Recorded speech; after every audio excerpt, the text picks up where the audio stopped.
Conakry, 3 octobre 2017, au sommaire, marche de fierté, témoignage de reconnaissance aux pionniers de l'indépendance. Le jeune leader de la capitale marque la fête du 2 octobre à Conakry. Le gouverneur de la ville de Conakry interdit toute marche et manifestation à travers la capitale. La décision vise à préserver la vie des citoyens et la quiétude sociale. Et puis fini, la 6e édition de Fitini Music Show au Palais du Peuple à Conakry. Les tout petits ont séduit et fasciné le public de par leur talent. Mesdames et messieurs, bonsoir. Merci de l'attention et bienvenue dans cette édition qui s'ouvre sur 2 décrets du chef de l'État. Décret D 2017-259 PRG-SGG portant nomination d'un haut cadre au ministère de l'Action sociale, de la promotion féminine et de l'enfance. Le président de la République, vu la Constitution décrète, article 1er, Madame Kourouma Samakaba, ingénieure précédemment sous-préfet de Kamsar, est nommée secrétaire générale du ministère de l'Action sociale, de la promotion féminine et de l'enfance. Article 2, le présent décret qui prend effet à compter de sa date de signature sera enregistré et publié au journal officiel de la République. Conakry, 3 octobre 2017, signé professeur Alpha Condi. Décret D 2017-260 PRG-SGG portant nomination des cadres à l'inspection générale des finances.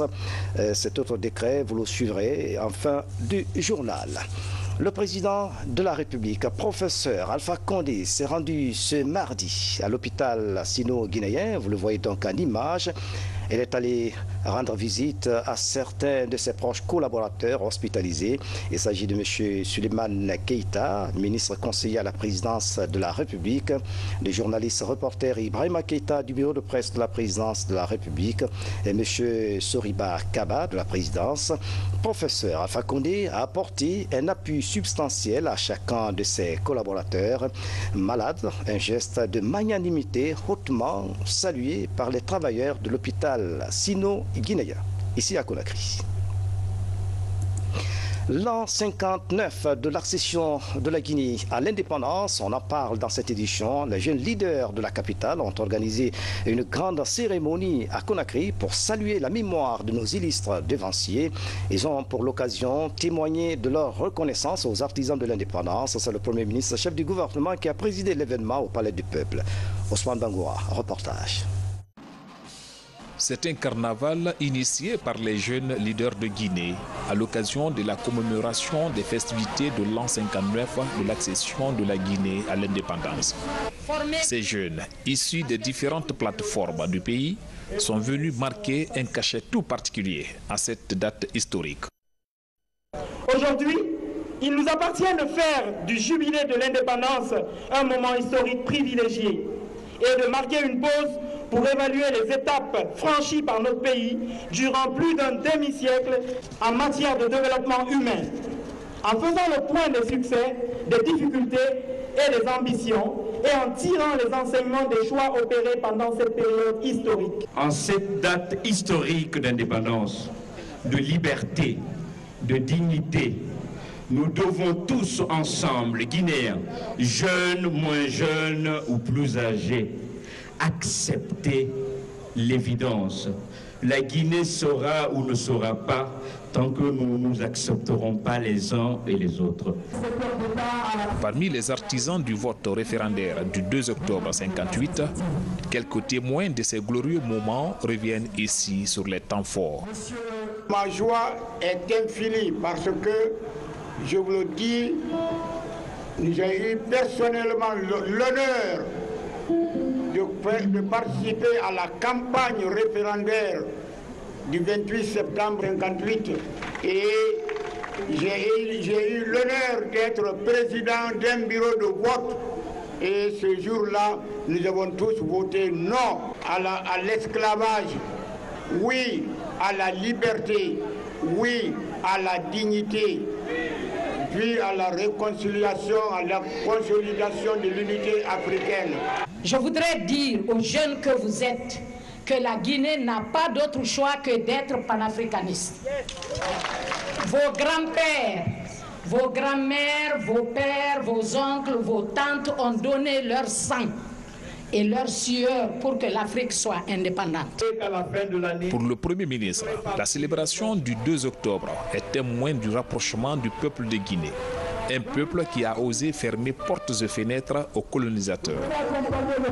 La commémoration de cette date historique me donne l'occasion et l'insigne honneur d'adresser à toutes les Guinéennes et à tous les Guinéens d'ici et de la diaspora mes chaleureuses félicitations au nom de son Excellence, Monsieur le Président de la République, Président en exercice de l'Union africaine, professeur Alpha Condé, et au nom du gouvernement que j'ai l'honneur de diriger. Ce jour est une occasion pour réaffirmer notre profonde gratitude à tous ces vaillants pionniers de la lutte pour cette indépendance nationale.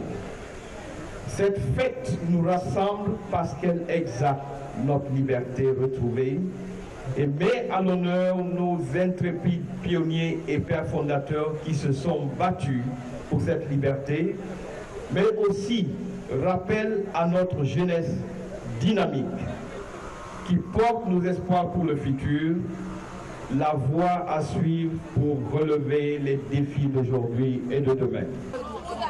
La Guinée, à travers sa jeunesse, vient encore de démontrer le sens élevé de sa maturité en organisant les 59 ans de sa souveraineté. Le groupe Bembe Azaz national et international et autres artistes, musiciens, humoristes étaient là aussi pour égayer l'assistance. Non à l'esclavage, oui à la liberté. Direction Guinée profonde, première étape, Fouré-Caria, située à 5 km de la capitale. Les populations de cette préfecture ont célébré avec faste la fête du 2 octobre. Les différentes corporations étaient massivement mobilisées, défilés, danses populaires, ponctueux de discours de reconnaissance à l'endroit de nos martyrs. Tout était pour apporter une spécificité à la cérémonie. Valérie Manet, Salif Silla, signe son reportage. À Fouré-Caria, toutes les composantes sociales de 9 sous-préfectures se sont donné rendez-vous à la place des martyrs. Confréries des chasseurs, hommes en tenue, agriculteurs et autres groupements, chacun accorde une importance spéciale à cette fête à travers un défilé populaire suivi du dépôt de la gerbe de fleurs. La fête là m'a permis de me souvenir de notre premier président, le feu Ahmed Sékou Touré. J'ai défilé au fond de mon cœur. J'ai couru sous la pluie parce que j'avais mes amis qui étaient découragés. Je ne voulais pas qu'ils se découragent parce que la fête là c'est pour nous tous. La préfecture de Fouré-Caria fut l'une des localités phares dans la conquête de la liberté en Guinée. Des explorateurs comme René Caillé ont séjourné là, précisément à Benti. Ce 2 octobre est célébré sous le signe de la paix et du développement national. On a vu aujourd'hui toutes les corporations de métiers de la commune urbaine jusqu'à dans les sous-préfectures défiler ici à la place des martyrs pour marquer de leur présence. Cette fête de l'indépendance est aussi important que tout le monde sache que la Guinée est une famille et que chacun doit se battre pour le développement harmonieux de ce pays. Depuis la veille de cette fête de l'indépendance, la ville de Fouré-Caria vibrait déjà au rythme des festivités de l'an 59. L'artiste Abraham Sonti, à travers un concert gratuit, a véhiculé des messages de sensibilisation sur la paix aux jeunes de la localité de Mafereya. Valérie Manet, merci pour ce reportage. De Fouré-Caria, rendons-nous à Bofa, là-bas. À marge de la cérémonie de réjouissance, les autorités ont dénoncé la violence et invité les populations à l'unité et à la préservation des acquis démocratiques. Des campagnes de sensibilisation sont initiées à cet effet pour favoriser une cohabitation saine avec les sociétés minières. Abdou Karim Kamara, reportage. En ce lundi, Bofa se réveille avec une seule volonté, celle de louer les mérites des martyrs de l'indépendance. Comme un seul homme, les habitants ont bravé une pluie battante sur la place publique. Toutes les couches socio-professionnelles y jouent leur partition. Les autorités de Araponga célèbrent le 2 octobre 2017 sous le signe de la non-violence. Population de Bofa, j'en appelle à votre sens élevé de responsabilité pour la préservation et la consolidation de la paix, facteur de tout développement durable. J'en appelle à votre sens élevé de tolérance pour favoriser la cohabitation pacifique entre les communautés et les sociétés minières. Cette année, la fête arrive après l'ouverture des classes. Et les 9000 élèves de Bofa n'ont pas manqué de signer leur retour sur la scène des défilés. Pour le développement socio-économique de leur préfecture, les fils de Bofa en appellent à la retenue et à la tolérance. Le moment est venu pour nous, les Guinéens, pour nous, la population de Bofa, de se donner les mains pendant cette période de paix. Une paix sans laquelle rien n'est possible. Une paix que notre cher président Alpha Condé, le professeur Alpha Condé, a assuré pour tout le peuple de Guinée. Que tout le monde soit fier de voir son localité se développer, sans pour autant écouter ce qui se dit ailleurs. Et ça, c'est très important. Et chaque fois qu'il y a des rumeurs de violence, nous les appelons, nous les informons et nous les sensibilisons. Nous, on a dit à nos jeunes, quelqu'un qui vient avec son argent, il n'a même pas commencé, il a commencé à investir, mais il n'a pas encore un bénéfice. Quand tu l'effraies, il va prendre son argent et rentrer. On se sert également les leaders des jeunes qui passent ces messages-là dans les associations. Ici à Bofa, c'est une tradition chez les populations de rappeler à l'étranger qu'un exemple de paix a toujours banni la violence dans leur cité. Cet exemple, c'est la cohabitation entre chrétiens et musulmans qui vivent en bonne intelligence depuis plus d'un siècle. La leçon semble être comprise par les jeunes qui s'engagent désormais à ne pas se laisser instrumentaliser sur la route du développement. On remonte dans le Bayard, à Koundara. La célébration du 59e anniversaire de notre indépendance a mobilisé toutes les couches socio-professionnelles. À cette occasion, la préfecture a inauguré sa première place des martyrs. Au même moment, à Mamou, les habitants ont rendu un hommage aux pionniers de l'indépendance, Mohamed Kamara, Abraham, Christophe Conti. À Koundara, la célébration du 2 octobre a été placée sous le signe du développement intégré de la préfecture. À l'occasion de cette date, les fils ressortissants et résidents se sont donné un pari, celui de la préservation de la paix. Les festivités ont regroupé toutes les corporations socio-professionnelles. Nous ne pouvons pas et on n'a pas le droit de sacrifier notre principe de société, d'une société d'harmonie ethnique et religieuse sur les considérations subjectives au nom de la politique. La région de Mamou a figuré parmi les villes de la Guinée qui ont pris une part importante au référendum du 28 septembre 1958, un vote qui a conduit les Guinéens à leur indépendance. Certains citoyens se rappellent de ces étapes de gloire qui ont permis aux Guinéens d'accéder à leur indépendance. La Guinée a eu une chance, c'est qu'avant l'arrivée de De Gaulle à Conakry, des partis étaient créés. Par exemple le BAG de Diawadou, le Parti socialiste de Bari Troua et le PDG. Ce qui identifiait ces partis-là, leur projet de société, c'était l'indépendance de la Guinée. Les commissaires centraux et directeurs nationaux viennent d'achever une formation de 4 jours. Ces cadres ont, au cours des travaux, bénéficié de nouvelles techniques de management. À l'issue de ces renforcements de capacités, ces hommes de terrain comptent améliorer leur savoir-faire. Cela nous a permis nous permet d'ores et déjà et dorénavant de savoir comment nous pouvons monter des projets. L'église du christianisme céleste a célébré le week-end dernier son 70e anniversaire. À l'occasion, les fidèles de cette église ont magnifié la puissance du Créateur à travers des chants et danses. La cérémonie a permis aux responsables de faire des invocations. Nous faisons cela pour nous rappeler de ce jour où Dieu a décidé, dans sa volonté, je dis bien dans sa volonté, d'envoyer l'Église sur la terre des vivants. C'était le 29 septembre 1947. Après son accession à l'indépendance le 2 octobre 1958, le jeune État de la République du Guinée s'est doté d'une constitution qui va exprimer le principe de la souveraineté nationale et fixer les règles fondamentales relatives aux droits et devoirs des citoyens de la République. C'est un commentaire de Makale Souma. Tout part de la proclamation d'indépendance. L'Assemblée territoriale de la Guinée française est érigée en Assemblée nationale constituante souveraine le 2 octobre 1958. Dès le mois suivant, les nouveaux députés travaillent à la mise en place d'une constitution. Sous la présidence de El Hadj Seyfoulaye Diallo, cette assemblée, en plénière, adopte à l'unanimité la toute première constitution du pays. C'était exactement le 10 novembre 1958. En 1958, c'est par voie parlementaire que la Constitution a été adoptée. Elle a proclamé un certain nombre de choses, dont le mode de gouvernement en affirmant que c'est le gouvernement du peuple, par le peuple et pour le peuple. Cette Constitution, comme toutes celles qui ont suivi d'ailleurs, ont proclamé le caractère unitaire et indivisible de la République et le fait que cette République est chargée d'assurer l'égalité de tous les citoyens devant la loi. C'était une constitution qui était d'essence démocratique. Cette première constitution de novembre 1958 sera suivie de 3 autres.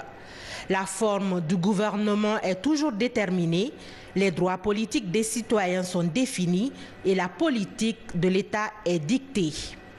Avec ces 4 constitutions réunies, l'Assemblée nationale comptera 8 législatures. Les 4 constitutions combinées ont permis à la Guinée de se doter de 8 législatures. La première législature qui a été présidée par Seyfoulaye Diallo avec 60 députés, 57 de Sékou Touré et 3 de Barry III, qui étaient monopartites. La deuxième, 75 députés. La troisième, 75 députés. La quatrième, 150 députés. La cinquième, avec à sa tête Damantan Camara, 210 députés. Et après, on est revenu maintenant à 114 à travers les 3 dernières législatures-là. Il y a une loi organique qu'on appelle la loi 013, portant nombre de députés et nombre de circonscriptions électorales qui fixe le nombre de députés présentement à 114. La Constitution est le texte majeur d'un pays, une charte fondamentale pour tout citoyen et à laquelle se réfère le président de la République pour nommer ou démettre par décret. Sans oublier que c'est aussi la loi de base sur laquelle travaillent les élus du peuple. Conakry devrait être un modèle de ville coloniale française, mais l'histoire en dit long. Ce soir, nous vous amenons à découvrir le tout premier plan cadastral de Conakry proposé par les colons depuis 1890. Notre reporter Moussa Komara est allé plus loin pour nous montrer quelques vestiges coloniaux qui servent encore. Images et commentaires. Parmi les vestiges coloniaux qui sautent au jeu encore à Conakry, le plan cadastral. Il est dressé en 1890, un plan en damier reliant les villages de Bourbinet et de Tombo. À cette date, ce plan présentait Conakry comme un pur bisou urbain avec de larges avenues de 30 mètres maximum et des boulevards. Ce plan cadastral a été utilisé par Jacques May. Jacques May est un administrateur qui était dans le gouvernement de Noël Ballet. Les colons rêvaient de faire de Conakry un modèle de ville française sur les côtes occidentales de l'Afrique. Quelques infrastructures immobilières ont été réalisées. Ces 2 tours de Boulbinet, par exemple, sont bâtis pour habiter les fonctionnaires. Ces bâtiments aussi de l'actuel hôpital Ignace Dine, anciennement appelé Noël Ballet, rappellent le passage colonial. Il est construit en 1890 par le premier gouverneur de la Guinée française. Le buffet de la gare, la case de l'explorateur français Olivier de Sandelval et cet établissement de commerce en face du ministère de la Santé figurent aussi dans cette galerie d'héritage colonial. En plus de ces monuments historiques, il faut ajouter ces chemins de fer réalisés entre 1900 et 1914. Le premier train existe encore et les passagers qui l'ont emprunté ont le souvenir vivace. J'ai emprunté le train là jusqu'à Cancan pour aller à Abidjan. Mon retour d'Abidjan maintenant, je suis revenu encore à Cancan pour revenir à Conakry. Aujourd'hui, ces héritages coloniaux disparaissent progressivement de l'urbanisme moderne de la capitale. Les quelques rares qui subsistent servent de logement, de bureaux ou de musées. D'autres, comme le marché Niger, gardent encore le site. L'architecture a changé avec le temps et les besoins d'élargissement. Urbanisme et habitat, on en parle. La Guinée bénéficie de l'expertise marocaine dans la modernisation des documents fonciers. Une formation se tient dans ce sens à Conakry à l'intention de 20 techniciens des secteurs de l'habitat et des travaux publics. Ils apprennent les techniques de sécurisation des titres fonciers. Saint-Martin. La gestion des documents fonciers est un véritable problème pour les techniciens du secteur. Seulement 5,2% de Guinéens détiennent des actes de propriété et 1,2% d'entre eux possèdent des titres fonciers. Pour améliorer la situation, la Guinée signe avec le Maroc l'accord de convention pour la création d'un système de cadastre.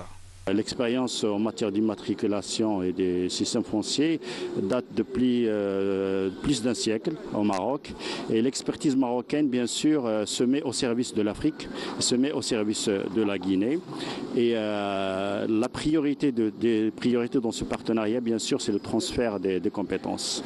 Transfert des compétences, c'est-à-dire formation, stage. Donc nous continuons, bien sûr, dans ce chemin pour qu'il y ait un système de cadastre exemplaire également ici en République de Guinée, et nous comptons bien sûr pour que cette coopération puisse s'intensifier et s'étendre à plusieurs autres domaines qui intéressent les deux peuples marocains et guinéens. 12 modules seront ainsi développés en faveur des techniciens guinéens des secteurs de la construction et des travaux publics. Ils apprendront des approches d'établissement des plans fonciers sécurisés et modernes de certaines localités de Conakry et de scannage des titres fonciers. L'apport une fois sécurisé, l'impact est énorme sur l'économie d'un pays, parce que le fait que les gens sont rassurés sur leur propriété, donc il y a l'économie qui se déclenche, il y a toute l'activité économique et autour de l'assiette foncière. Vous savez, l'un des problèmes qu'il y a aujourd'hui dans notre pays en ce qui concerne le problème cadastral en Guinée, c'est le fait que nous ayons des terres qui ne soient pas naturellement clairement identifiées et numérisées. Vous savez, le système cadastral aujourd'hui veut qu'au niveau de notre pays, au niveau de tous les pays naturellement, qu'il y ait ce qu'on appelle la carte d'identité réelle de toutes les parcelles, de toutes les terres. Nous devons travailler de manière à ce que cette formation aujourd'hui permette à la Guinée de mettre sur pied ce système qui nous permettra d'éviter tout ce qu'il y a comme problème aujourd'hui. Vous trouverez parfois certaines parcelles qui ont 3-4 titres fonciers. Pourquoi? Parce que rien n'est numérisé, rien n'est pris en compte. Je pense que c'est aujourd'hui la vision du président, c'est de faire en sorte que tous ces petits problèmes qui constituent un frein au développement, à l'aménagement de notre pays soient pris en compte, et cela est une préoccupation du gouvernement. Nous travaillons dans ce sens-là aujourd'hui. Au même moment, une équipe de techniciens guinéens est au Maroc. Après cette formation, les travaux de densification du réseau géodésique de la ville de Conakry vont démarrer. L'autre image de l'actualité nationale, l'atelier de lancement du projet d'appui au secteur de la santé post-Ebola a pris fin à Conakry. La rencontre a permis aux représentants des différents départements concernés de discuter des mécanismes de mise en œuvre du projet, mais aussi de ses avantages dans la relance du système de santé en Guinée. Sori de Kerassi, son reportage. L'amélioration de la qualité des infrastructures est l'une des composantes essentielles du programme de relance du système de santé guinéen. Venus des ministères de la Santé, du plan, des finances et du budget, ces techniciens ont échangé pendant 5 jours sur les mécanismes de mise en œuvre du nouveau projet d'appui au secteur de la santé. Il y aura des travaux d'infrastructure de grande envergure qui seront réalisés, mais aussi ces travaux d'infrastructure seront accompagnés d'une fourniture en équipement moderne, de qualité, pour que la qualité des prestations dans nos différentes structures de santé soit rehaussée. Parmi les différentes spécialités ciblées par le projet, il faut citer la santé maternelle et reproductive. L'achèvement des travaux d'un centre sous-régional à Nongo, dans la commune de Ratouma, est l'un des chantiers phares. Dans cette relance, le projet intitulé « Achèvement des travaux du CESFA ». Bon, cet achèvement comporte, dans un premier temps, l'achèvement effectif des travaux qui ont déjà été entamés. C'est le bâtiment technique, l'hébergement et le bâtiment de maintenance. Mais il y a deux nouveaux ouvrages qui sont prévus. C'est le logement des experts qui viendront nous aider dans le cadre des nouvelles technologies en matière de santé et la cafétéria et l'aménagement extérieur. Les enjeux du projet d'appui au secteur de la santé post-Ebola sont clairement passés en revue par les départements concernés, la coordination du projet et la Banque islamique de développement qui en assure le financement. La principale conclusion est le démarrage immédiat des travaux sur les 31 sites identifiés dans tout le pays. Œuvre de charité, la première dame de la République au chevet des enfants déshérités, sa fondation Prosmi vient d'envoyer 5 enfants orphelins au Nigeria pour leur formation à l'école Rocha, une structure reconnue dans l'encadrement et l'éducation des orphelins en Afrique. Un reportage de Maurice Sidibi. Ces 5 enfants orphelins guinéens vont étudier désormais au Collège Rochas of Africa du Nigeria, un centre qui s'occupe de l'encadrement des orphelins sur le continent. Ces enfants guinéens sont parmi les 12 000 orphelins venus des différents pays africains. Dans cette école, ces orphelins auront droit à une formation de qualité jusqu'à l'obtention des diplômes universitaires. L'inauguration de cette école coïncide avec le 55e anniversaire du gouverneur de l'État d'Imo, fondateur du Collège Rochas. Le sigle qu'on a vu, c'est 55, 55, 55.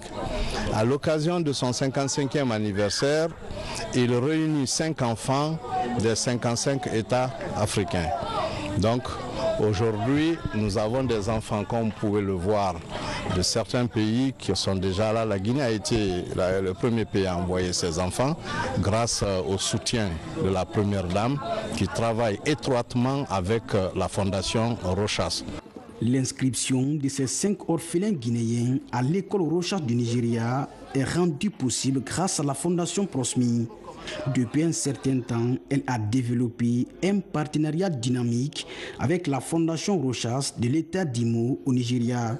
La ministre de l'Action sociale, représentant de la première dame de la République, a salué cette forme de partenariat dans l'encadrement et la formation des enfants du continent. Je voudrais remercier Madame la Première Dame qui est en train de poser un acte majeur dont l'objectif cadre parfaitement avec la politique du gouvernement par rapport à la protection de l'enfance, mais aussi la fondation qu'elle a bien voulu créer pour pouvoir assurer la santé et le bien-être, ainsi que l'épanouissement des enfants et des femmes. Je voudrais tout d'abord féliciter et remercier son Excellence Guinée Condé, la première dame de la République de Guinée, pour ce geste magnanime qu'elle est en train de faire.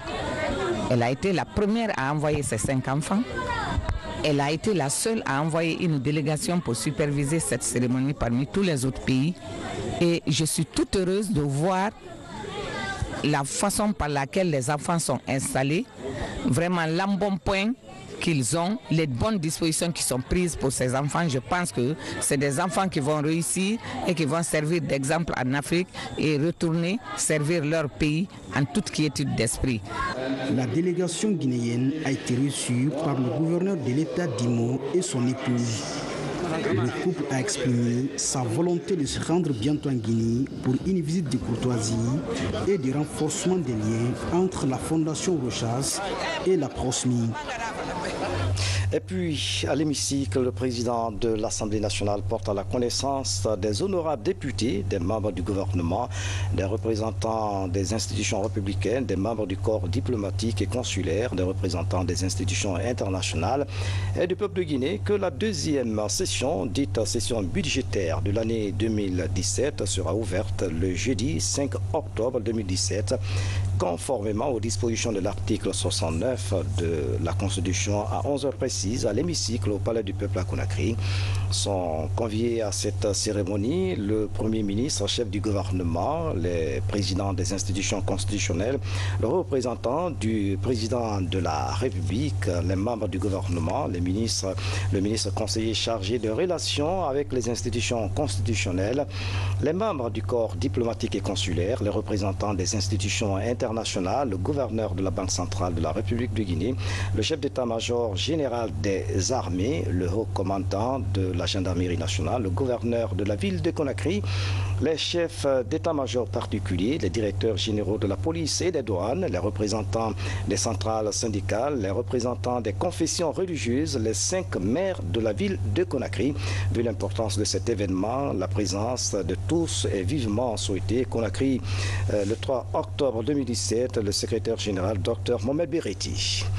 L'autre image de l'actualité, la République populaire de Chine célèbre les 68 ans de la fondation de la Grande Chine à Conakry. À Conakry, donc, l'ambassadeur a offert un dîner en sa résidence à la cité ministérielle. Plusieurs membres du gouvernement, diplomates, hommes d'affaires et amis de la Grande Chine ont pris part à cette cérémonie. Mahamoud Bari était de la partie. Ils sont diplomates, ressortissants chinois, hommes d'affaires, cadres de l'administration publique, membres du gouvernement et autres invités de haut rang à rehausser de leur présence à cette fête de fondation de la Nouvelle Chine. La Guinée a été le premier État indépendant de l'Afrique au sud du Sahara à reconnaître et à établir des relations diplomatiques avec la Chine indépendante. Depuis, les deux pays se sont toujours témoignés mutuellement sincérité et amitié et se sont toujours traités d'égal à égal. La Chine est déterminée à poursuivre la voie du développement pacifique, la politique fondamentale de l'ouverture sur l'extérieur et la stratégie d'ouverture mutuellement bénéfique et à développer les relations d'amitié et de coopération avec tous les pays sur la base des 5 principes de la coexistence pacifique. La Chine et la Guinée ont devant elles de vastes perspectives de coopération.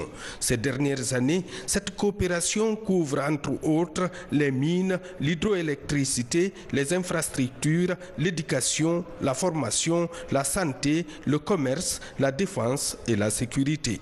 Les visites officielles de son Excellence Monsieur le Président de la République en octobre 2016 et en septembre 2017 en Chine, du conseiller d'État chinois Yang Jiechi en Guinée et de plusieurs échanges de délégations au plus haut niveau constituent un autre témoignage éloquent de l'excellence des relations de coopération existant entre la République populaire de Chine et la République de Guinée. Durant ces visites, de nouveaux jalons ont été posés de nature à permettre à mon pays d'avancer dans la voie du progrès économique et social. Les présidents Alpha Condé et Xi Jinping entendent diversifier et raffermir cette coopération au profit des Guinéens et des Chinois. Nous nous excusons pour la qualité de ces images. Soucieux de la préservation de la vie des citoyens et de la quiétude sociale de la capitale, le gouverneur de la ville de Conakry, général Mathurin Bangoura, interdit toute marche et manifestation à Conakry. Une décision prise à la suite de l'entretien qu'il a eu avec la délégation de l'opposition et les représentants du ministère de l'administration du territoire. Écoutons le gouverneur de la ville de Conakry au micro de Moussa Bangoura. Contrairement aux autres marches, l'entretien que nous avons eu aujourd'hui, nous avons signifié à l'opposition, compte tenu du fait qu'en l'espace d'un mois, il y a eu combien de marches.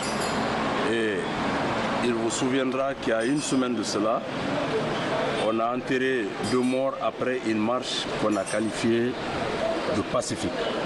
Donc nous nous sommes dit qu'il n'était pas opportun que cette marche ait lieu sur l'autoroute de Conakry. C'est ce que nous avons discuté et ça a été signifié à l'opposition. Nous avons chargé à l'opposition d'aller informer la base pour dire que la marche de demain sur l'autoroute n'est pas autorisée par les autorités de la ville de Conakry. Alors, sur cette question, le représentant de l'opposition, vous allez le remarquer, il n'est pas avec nous. Il nous a dit dans la salle qu'il n'était pas habilité, il n'avait pas mandat à donner une quelconque déclaration par rapport à ce refus de marcher sur l'autoroute. Donc c'est pour cette raison que vous ne l'avez pas vu avec nous. Nous avons insisté pour qu'il fasse la déclaration parce que c'est devenu maintenant un credo. À chaque fois qu'il y a marche de l'opposition qui est projetée, nous nous retrouvons pour que les dispositions soient prises et qu'on puisse faire une déclaration. Il y a eu des marches qui ont été autorisées sur l'autoroute, avant même que nous prenions fonction. Et ces marches qui ont été autorisées, il y a eu assez de victimes. D'abord, on a déploré des cas de mort, mais aussi beaucoup de boutiques. Parce que vous savez que c'est sur l'axe-là où se trouve le grand marché de Conakry. C'est pour cette raison que nous interdisons pour nous éviter assez de devoirs. Donc on a fait des comparaisons entre la marche sur l'autoroute et la marche sur l'Arc de Prince. À chaque fois qu'ils écrivent, on les répond pour dire que oui, nous étudions, nous évaluons la situation sur le terrain et c'est en fonction de cette évaluation que les marches sont autorisées. Puisque cette fois-ci, nous avons fait une évaluation.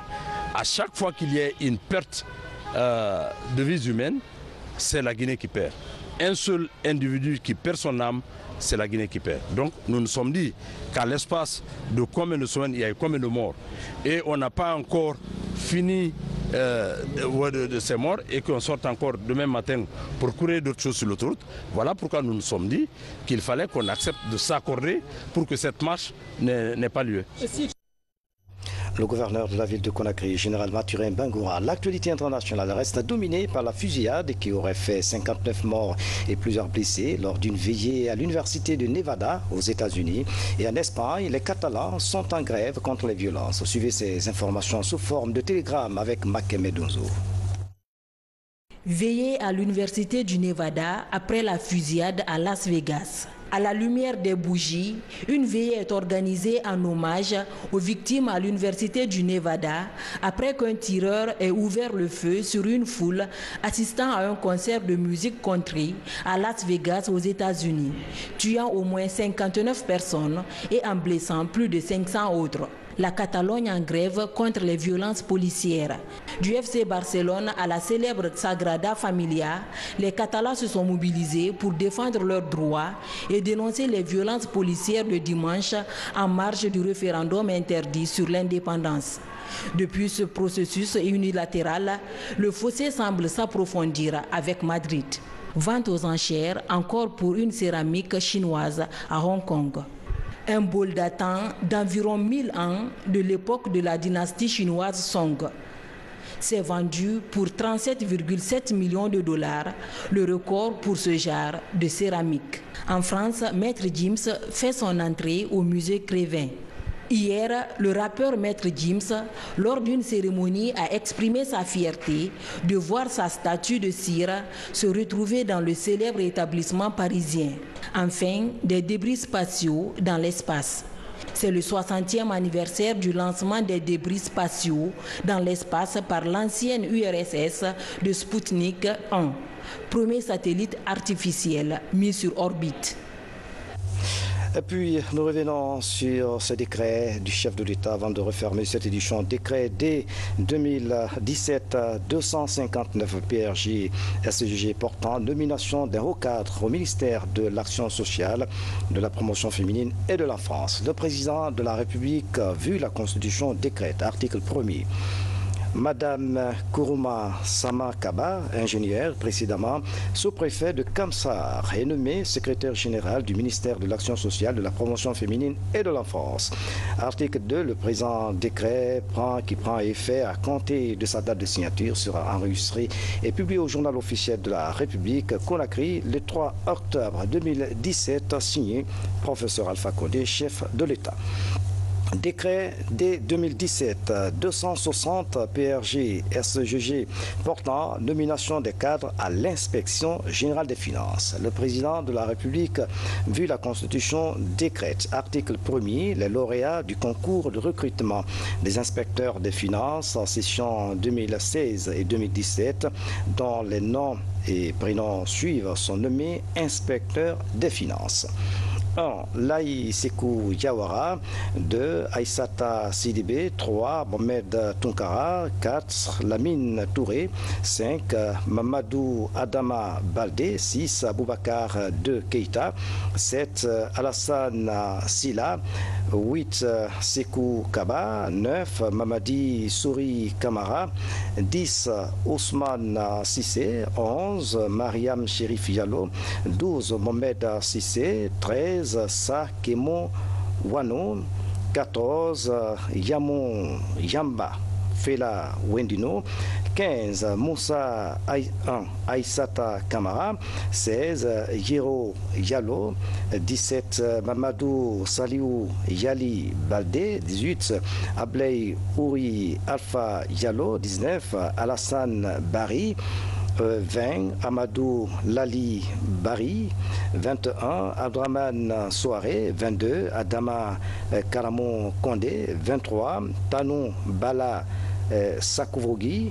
24. Sekou Doukouré. 25. Amadou Yaya Diallo. 26. Boubacar 1 Bari. 27. Mamadou Alimou Bari. 28. Abdoulaye Sissé. Article 2. Le présent décret qui prend effet à compter de sa date de signature sera enregistré et publié au journal officiel de la République. Conakry, le 3 octobre 2017, signé professeur Alpha Condé, chef de l'État. Culture. La 6e édition de Fitini Music Show a pris fin hier au Palais du Peuple à Conakry. Elle a permis aux enfants d'exprimer leur talent, soutenus par leurs parents. Les tout-petits ont émerveillé le public par leur capacité d'imitation. C'est l'agence CPP qui signe cette édition. Marie-Angélique Bangoa a été séduite par la prouesse des tout-petits. Regardez. Durant cette finale, les enfants ont épaté le public. Les candidats ont presté dans les rubriques telles que Miss Fitini, Masta Fitini, Le Petit Journal et Comme Mastar. Après les phases éliminatoires, Ismaël Kamara et Aïssa Toubari passent en finale. Suite à la délibération du jury, le prix de la rubrique Comme Mastar revient à Ismaël Kamara. Quant à Aïssa Toubari, elle remporte celui du Petit Journal. C'était pas facile. Elle n'avait vraiment pas, comment dirais-je, la maîtrise. La lecture journalistique n'était pas là. Et puis comment se comporter devant la caméra, c'était pas facile aussi. Donc ça, j'ai pu vraiment m'arranger avec mes responsables de la radio. Et puis je l'ai donné le meilleur de moi-même. Je pense bien que le Petit il a mérité ce trophée Fitini Musique. Le Petit il a été premier. Et on est vraiment content ce soir. Cette année aussi, l'un des partenaires de l'événement Fitini Music Show offre un billet d'avion à la lauréate du Petit Journal. Il s'agit de Conakry, capitale mondiale du livre. Grâce à lui, Aïssa Toubari pourra bénéficier d'un voyage à l'étranger pour participer aux activités du livre en Europe. Nous allons prendre les dispositions pour qu'elle puisse découvrir les studios des grandes radios comme RFI, comme France 24 aussi, pour vraiment échanger avec des professionnels, parce que je pense que cette jeune fille a envie d'aller loin dans le journalisme et Conakry, capitale mondiale du livre, fera de son rêve une réalité. Cette année, par rapport aux concurrents, on a eu vraiment des concurrents qui sont de calibre. Tout c'était parfait, tout c'était bon. Je pense que le meilleur a mérité. Mais en plus de ça, on a voulu mettre de la véracité. Le plus souvent, on a eu des critiques auprès du public pour dire que tous les résultats qu'on donne, ce n'était pas vrai. Donc cette année, on a envoyé même un huissier pour certifier les résultats. À cette compétition, l'âge varie entre 5 et 14 ans. Ces tout petits rêvent d'emboîter le pas à ces mini-stars. D'ailleurs, certains parents comptent donner la chance à leurs enfants d'y participer l'année prochaine. Voilà, c'est la fin de cette édition à tous. Merci de nous avoir suivis. Excellente soirée. Où que vous soyez dans le monde. À demain.